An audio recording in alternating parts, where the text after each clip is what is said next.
Hello friends, welcome to my capital channel connect to capital.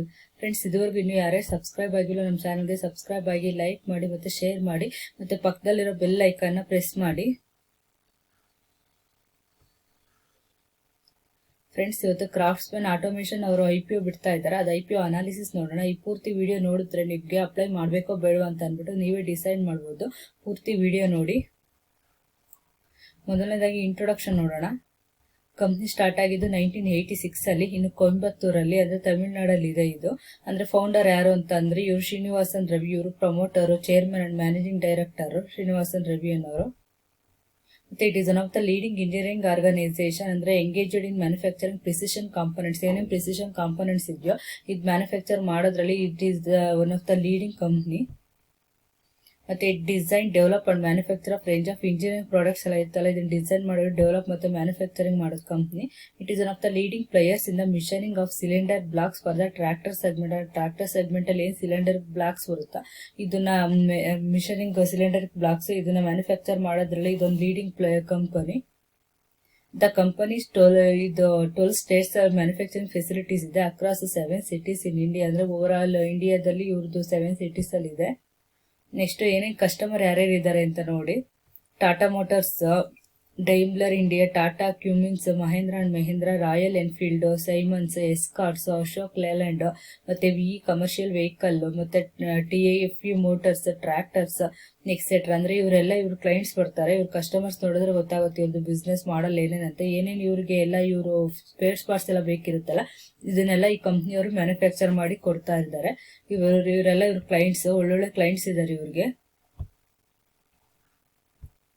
Next ಇವ್ರ product ನ ಇವರು 3 segment ಅಲ್ಲಿ ಮಾಡ್ಕೊಂಡಿದ್ದಾರೆ. ಅಂದ್ರೆ ಇವ್ರ ಬಿಸ್ನೆಸ್ 3 ಸೆಗ್ಮೆಂಟ್ ಅಲ್ಲಿ ನಡೀತಾ ಇದೆ. ಫಸ್ಟ್ ಒನ್ ಬಂದ್ಬಿಟ್ಟು automotive, power train and others ಅಂತ ಅಂದ್ಬಿಟ್ಟು ಆಟೋಮೇಟಿವ್ ಸೆಗ್ಮೆಂಟ್. ಆಟೋಮೇಟಿವ್ ಸೆಗ್ಮೆಂಟ್ ಅಲ್ಲಿ ಇದು power train and other segment include engine parts such as cylinder blocks ಇರಬಹುದು, ಮತ್ತೆ ಸಿಲಿಂಡರ್ ಹೆಡ್, ಕ್ಯಾಮ್ ಶಾಫ್ಟ್ಸ್, ಮತ್ತೆ transmission parts, gearboxes, housing, ಮತ್ತೆ turbochargers and bearing caps. ಇವೆಲ್ಲ ಇದು automotive power train and others ಅಲ್ಲಿ ಬರುತ್ತೆ. ಅವು ಯಾವ್ಯಾವ ಅಂತ ನೋಡಿ. ಇದು ಬಂದ್ಬಿಟ್ಟು ಸಿಲಿಂಡರ್ ಬ್ಲಾಕ್ ಈ ತರ ಇರುತ್ತೆ ಇದು. ನೆಕ್ಸ್ಟ್ ಇದು ಬಂದ್ಬಿಟ್ಟು ಇದು cylinder head. Next camshafts ಅನ್ನೆಲ್ಲ ಅದು ಈ ತರ ಇರುತ್ತೆ. Next transmission housing, bearing cap ಇದೆ, ಇದು ಬಿಯರಿಂಗ್ ಕ್ಯಾಪ್. ನೆಕ್ಸ್ಟ್ ಬಂದ್ಬಿಟ್ಟು ಡಿಫ್ರೆನ್ಷಿಯಲ್ ಕೆರಿಯರ್ ಹೌಸಿಂಗ್. ಅಂದ್ರೆ ಈ ತರದ್ದೆಲ್ಲ ಇವರು ಮ್ಯಾನುಫ್ಯಾಕ್ಚರಿಂಗ್ ಮಾಡ್ತಾರೆ. ಇದೊಂದು ಸೆಗ್ಮೆಂಟ್ ಇವ್ರದ್ದು ಆಟೋಮೇಟಿವ್ ಸೆಗ್ಮೆಂಟ್ ಅಲ್ಲಿ ಇವೆಲ್ಲ ಬರುತ್ತೆ. ನೆಕ್ಸ್ಟ್ ಸೆಕೆಂಡ್ ನೋಡೋಣ. ಸೆಕೆಂಡ್ ಆಟೋಮೇಟಿವ್ ಅಲ್ಯೂಮಿನಿಯಂ ಪ್ರಾಡಕ್ಟ್ಸ್ ಅಂತ ಅಂದ್ಬಿಟ್ಟು ಇದರಲ್ಲಿ ಅದನ್ನ ಬರುತ್ತೆ. ಅಂದ್ರೆ aluminium product segment include highly engineered and include crank case and cylinder blocks for 2 wheelers, engine and structural parts of passenger vehicles and gear box housing for heavy commercial vehicle. ಅಂದ್ರೆ ಇವಕ್ಕೆಲ್ಲ ಇವರು ಇದನ್ನೆಲ್ಲ ಮ್ಯಾನುಫ್ಯಾಕ್ಚರ್ ಮಾಡ್ತಾರೆ.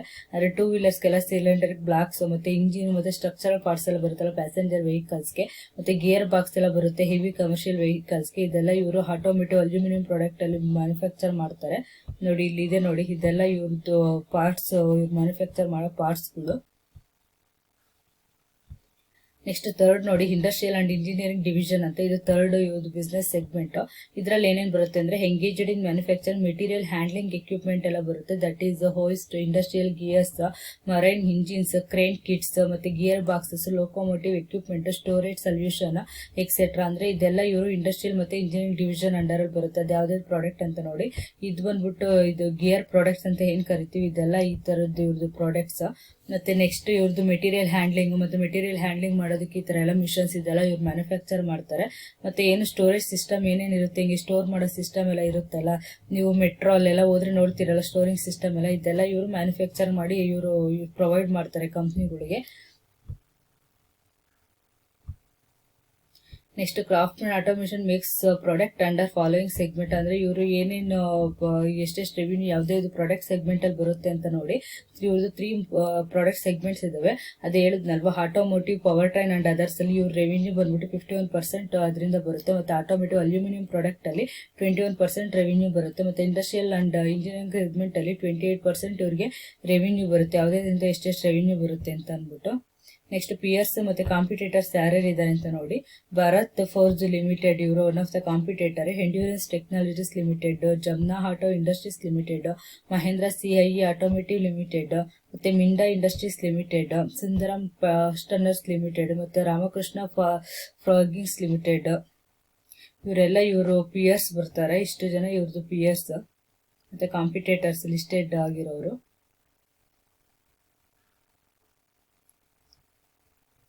Next board of directors ಯಾರ್ಯಾರು ಅಂತ ನೋಡೋಣ. ಇವ್ರು ಹೇಳಿದ್ನಲ್ಲ, ಇವರೇ ಪ್ರಮೋಟರ್ ಶ್ರೀನಿವಾಸನ್ ರವಿ ಅಂತ ಅಂದ್ಬಿಟ್ಟು ಚೇರ್ಮನ್ ಮತ್ತೆ ಮ್ಯಾನೇಜಿಂಗ್ ಡೈರೆಕ್ಟರ್. ಇವರೇ ಕಂಪ್ನಿ ಸ್ಟಾರ್ಟ್ ಮಾಡಿದ್ದು. ಸೆಕೆಂಡ್ ನೋಡಿ, ಇವರು ರವಿ ಗೌತಮ್ ರಾಮ್ ಅಂತ ಅಂದ್ಬಿಟ್ಟು ಇವರು ಹೋಲ್ ಟೈಮ್ ಡೈರೆಕ್ಟರ್. ನೆಕ್ಸ್ಟ್ ಇವರು ಸುಂದರಾಮನ್ ಕಲ್ಯಾಣರಾಮನ್ ಅಂತ ಇಂಡಿಪೆಂಡೆಂಟ್ ಡೈರೆಕ್ಟರ್. ನೆಕ್ಸ್ಟ್ ಇವರು ಚಂದ್ರಶೇಖರನ್ ಮಧುಕರ್ ಬೈಡ್ ಅಂತ ಇಂಡಿಪೆಂಡೆಂಟ್ ಡೈರೆಕ್ಟರ್. ಮತ್ತೆ ಇವರು ವಿಜಯ ಸಂಪತ್ ಅಂತ ಇವ್ರು ಕೂಡ ಇಂಡಿಪೆಂಡೆಂಟ್ ಡೈರೆಕ್ಟರ್. ಇವರೆಲ್ಲ board of directors. Next financial statement ಏನಿದೆ ಅಂತ ನೋಡೋಣ. ಇಲ್ಲಿ 3 years ಫೈನಾನ್ಷಿಯಲ್ ಸ್ಟೇಟ್ಮೆಂಟ್ ಇದೆ, ಇನ್ ಕ್ರೋರ್ಸ್ ಅಲ್ಲಿ ಇದೆ ಇದೆಲ್ಲ. ಟೋಟಲ್ ರೆವಿನ್ಯೂ ನೋಡಿ 1522.86 crore ಇದೆ 2018 ಅಲ್ಲಿ. 2019 ಅಲ್ಲಿ 1831.64 crore ಇದೆ. 2020 ನಲ್ಲಿ 1501.06 crore ಇದೆ. ಮತ್ತೆ profit after tax, net profit ಅಂತ ಏನ್ ಕರಿತೀವಿ, ಅದು 31.53 crore ಇದೆ 2018 ಅಲ್ಲಿ. 2019 97.37 crore ಇದೆ. 2020 ನಲ್ಲಿ 41.07 crore ಇದೆ. 2020 ನಲ್ಲಿ ಸ್ವಲ್ಪ ಇವ್ರದ್ದು ರೆವಿನ್ಯೂ ಮತ್ತೆ ಪ್ರಾಫಿಟ್ ಎರಡು ಡಿಕ್ಲೈನ್ ಆಗಿದೆ. ಈ ಕೋವಿಡ್ ಎಲ್ಲ ಇತ್ತಲ್ಲ, ಇದ್ರ ಇಂಪ್ಯಾಕ್ಟ್ ಇದು. ಬಟ್ ನೋಡಿದ್ರೆ ಇಯರ್ ಟು ಇಯರ್ ಇದು ಲಾಸ್ಟ್ ಎಲ್ಲ ಕಂಪೇರ್ ಮಾಡಿದ್ರೆ ಇನ್ಕ್ರೀಸ್ ಆಗಿದೆ. ಇದು ಗುಡ್ ಗ್ರೋತ್ ಅಂತ ಹೇಳ್ಬೋದು. ನೆಕ್ಸ್ಟ್ IPO ಡೀಟೇಲ್ಸ್ ನೋಡಿ. IPO ಓಪನಿಂಗ್ ಡೇಟ್ ಬಂದ್ಬಿಟ್ಟು March 15 ಓಪನ್ ಆಗ್ತಾ ಇದೆ. ಕ್ಲೋಸಿಂಗ್ ಡೇಟ್ ಬಂದ್ಬಿಟ್ಟು March 17 ಇದೆ. Face value 5 per equity share ಇದೆ.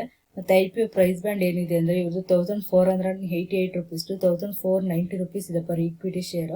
ಮಾರ್ಕೆಟ್ ಲಾಟ್ ಬಂದ್ಬಿಟ್ಟು 10 shares. Minimum order quantity 10 shares. ಮತ್ತೆ BSE ಮತ್ತೆ NSE ಎರಡರಲ್ಲೂ ಲಿಸ್ಟೆಡ್ ಆಗ್ತಾ ಇದೆ. ಇಶ್ಯೂ ಸೈಜ್ ಬಂದ್ಬಿಟ್ಟು ಇವರು 823.70 crores ಇಶ್ಯೂ ಸೈಜ್ ಇದೆ. ಅದರಲ್ಲಿ ಫ್ರೆಶ್ ಇಶ್ಯೂ ಬಂದ್ಬಿಟ್ಟು 150 crore ಇದೆ. ನೆಕ್ಸ್ಟ್ ಆಫರ್ ಫಾರ್ ಸೇಲ್ ಬಂದ್ಬಿಟ್ಟು 673.70 crore ಇದೆ. ನೆಕ್ಸ್ಟ್ ಮಿನಿಮಮ್ ನಾವು 1 lot ಬೈ ಮಾಡಿದ್ರೆ 10 shares ಬರುತ್ತೆ, 14,900 rupees ಆಗುತ್ತೆ.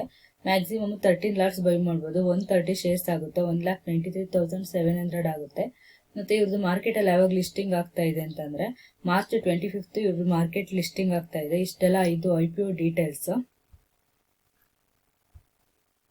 Next objectives of the issue ನೋಡೋಣ. ಏನಕ್ಕೋಸ್ಕರ ಇವರು IPO ರಿಲೀಸ್ ಮಾಡ್ತಿದ್ದಾರೆ ಅಂತ ಅಂದ್ಬಿಟ್ಟು, to make repayment or prepayment of company's borrowings fully or partially. ಅಂದ್ರೆ ಏನ್ ಕಂಪನಿ ಸಾಲ ಎಲ್ಲ ಇರುತ್ತಲ್ಲ, ಡೆಟ್ ಎಲ್ಲ, ಇದನ್ನೆಲ್ಲ ಇವರು ರೀಪೇಮೆಂಟ್ ಮಾಡೋದಕ್ಕೋಸ್ಕರ IPO ರಿಲೀಸ್ ಮಾಡ್ತಿದ್ದಾರೆ. It is one of the objectives. Next to meet general corporate purpose, ಅಂದ್ರೆ ಇವ್ರದ್ದೇನ್ ಕಾರ್ಪೊರೇಟ್ ಪರ್ಪಸ್ ಇರುತ್ತೆ ಅದನ್ನ ಮೀಟ್ ಔಟ್ ಮಾಡೋದಕ್ಕೋಸ್ಕರ ಇವರು IPO ಬಿಡ್ತಾ ಇದ್ದಾರೆ. ಇವೆರಡು ಇವ್ರದ್ದು objectives of the issue. Next Craftsman Automation IPO promoter holding ನೋಡಿ. IPO promoter holding pre issue share holding ಅಂದ್ರೆ ಇವರು 63.40% ಇದೆ. ಅಂದ್ರೆ ಇವರು IPO ಇಶ್ಯೂ ಮಾಡೋದಕ್ಕಿಂತ ಮುಂಚೆ. ಪೋಸ್ಟ್ ಇಶ್ಯೂ ಅಂದ್ರೆ IPO ಆದ್ಮೇಲೆ 59.76% ಆಗುತ್ತೆ ಇವ್ರದ್ದು share holding pattern. Next conclusion ನೋಡೋಣ. ಸ್ವಲ್ಪ ಸ್ಟ್ರೆಂತ್ ಇದಾವೆ, ಸ್ವಲ್ಪ ರಿಸ್ಕ್ ಫ್ಯಾಕ್ಟರ್ಸ್ ಇದಾವೆ. ಏನೇನಂತ ಸ್ಟ್ರೆಂತ್ ನೋಡಿ, ಒನ್ ಆಫ್ ದ ಇದು ಲೀಡಿಂಗ್ ಇಂಜಿನಿಯರಿಂಗ್ ಪ್ರಾಡಕ್ಟ್ ಮ್ಯಾನುಫ್ಯಾಕ್ಚರರ್. ಅಂದ್ರೆ it is one of the leading ಏನ್ ಇಂಜಿನಿಯರಿಂಗ್ ಪ್ರಾಡಕ್ಟ್ಸ್ ಎಲ್ಲ ನೋಡಿದ್ವಲ್ಲ, ಇದನ್ನ ಮ್ಯಾನುಫ್ಯಾಕ್ಚರ್ ಮಾಡೋದ್ರಲ್ಲಿ ಒಂದು ಲೀಡಿಂಗ್ ಕಂಪ್ನಿ. ಇದೊಂದು ಗುಡ್ ಕ್ವಾಲಿಟಿ ಇವ್ರದ್ದು, ಗುಡ್ ಸ್ಟ್ರೆಂತ್ ಆಗುತ್ತೆ ಇವ್ರಿಗೆ. Next strategically located and vertically integrated manufacturing facility. ಅಂದ್ರೆ ನೋಡಿದ್ವಲ್ಲ, ಇವ್ರ ಮ್ಯಾನುಫ್ಯಾಕ್ಚರಿಂಗ್ ಫೆಸಿಲಿಟಿ ಎಲ್ಲ ಚೆನ್ನಾಗಿದೆ. ಮತ್ತೆ ಒಳ್ಳೊಳ್ಳೆ ಕಡೆ ಇವ್ರದ್ದು ಮ್ಯಾನುಫ್ಯಾಕ್ಚರಿಂಗ್ ಯೂನಿಟ್ಸ್ ಎಲ್ಲ ಇದಾವೆ. ಇದೊಂದು ಇವ್ರಿಗೆ strength. Next strong product design capabilities. ಇವ್ರದ್ದು ಪ್ರಾಡಕ್ಟ್ಸ್ ಸೆಗ್ಮೆಂಟ್ಸ್ ಎಲ್ಲ ನೋಡಿದ್ವಲ್ಲ, ಎಲ್ಲ ಪ್ರಾಡಕ್ಟ್ ಸೆಗ್ಮೆಂಟ್ಸ್ ಎಲ್ಲ ಚೆನ್ನಾಗಿದೆ. ಅದಕ್ಕೋಸ್ಕರ ಇವ್ರಿಗೊಂದು ಇದೊಂದು ಸ್ಟ್ರೆಂತ್, ಇದೊಂದು ಸ್ಟ್ರಾಂಗ್ ಇವ್ರದ್ದು ಅಂತ ಹೇಳ್ಬೋದು. ನೆಕ್ಸ್ಟ್ ರೋಬೋಸ್ಟ್ ಫೈನಾನ್ಷಿಯಲ್ ಪರ್ಫಾರ್ಮೆನ್ಸ್ ಕೂಡ ಇವ್ರದ್ದು ತುಂಬಾ ಚೆನ್ನಾಗಿದೆ. ಅದಕ್ಕೋಸ್ಕರ ಇದು ರೋಬೋಸ್ಟ್ ಫೈನಾನ್ಷಿಯಲ್ ಪರ್ಫಾರ್ಮೆನ್ಸ್ ಇದೊಂದು ಇವ್ರದ್ದು ಸ್ಟ್ರಾಂಗ್ ಸ್ಟ್ರೆಂತ್.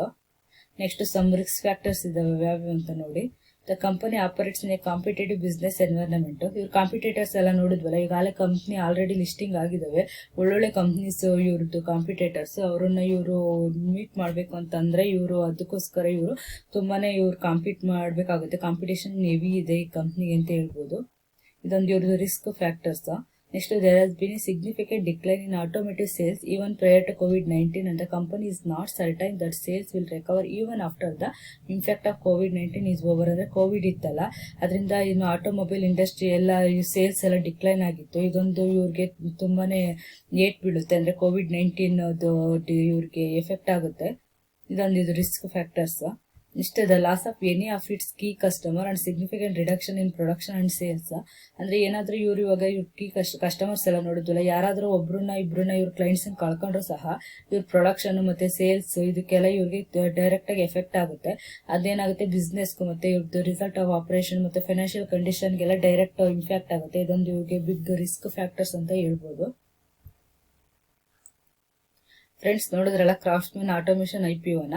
ನಿಮ್ಗೆ ಈ ವಿಡಿಯೋ ಇಷ್ಟ ಆಯ್ತು ಅಂದ್ರೆ ನಿಮ್ಮ ಫ್ರೆಂಡ್ಸ್ ಕೂಡ ಶೇರ್ ಮಾಡಿ. ಅವ್ರು ಕೂಡ IPOಗೆ ಅಪ್ಲೈ ಮಾಡಬೇಕು ಅಂತ ಇರ್ತಾರೆ, ಅವ್ರಿಗೆ ಕೂಡ ಹೆಲ್ಪ್ ಆಗುತ್ತೆ. ಮತ್ತೆ ನಾನು ಏನೇನು IPOದು ವಿಡಿಯೋಸ್ ಬಿಡ್ತಾ ಇದ್ದೀನಿ ಅವನ್ನೆಲ್ಲ ನಾನು ಇನ್ ಡೀಟೇಲ್ಸ್ ಆಗಿ ಹಾಕಿದ್ದೀನಿ. ಏನಕ್ಕಂತಂದ್ರೆ ನೀವು ಮುಂದೆ ಅದನ್ನ ಲಾಂಗ್ ಟರ್ಮ್ ಕೂಡ ಹೋಲ್ಡ್ ಮಾಡ್ಬಿಟ್ಟು ಲಾಂಗ್ ಟರ್ಮ್ ಕೂಡ ನೀವು ಹೋಲ್ಡ್ ಮಾಡ್ತೀವಿ ಅಂತ ಅಂದ್ರೆ ನೀವು ಅದನ್ನ ಫಂಡಮೆಂಟಲ್ ಅನಾಲಿಸಿಸ್ ಎಲ್ಲ ನೋಡಿದ್ರೆ ಆ ವಿಡಿಯೋ ಸಾಕಾಗುತ್ತೆ ನಿಮ್ಗೆ.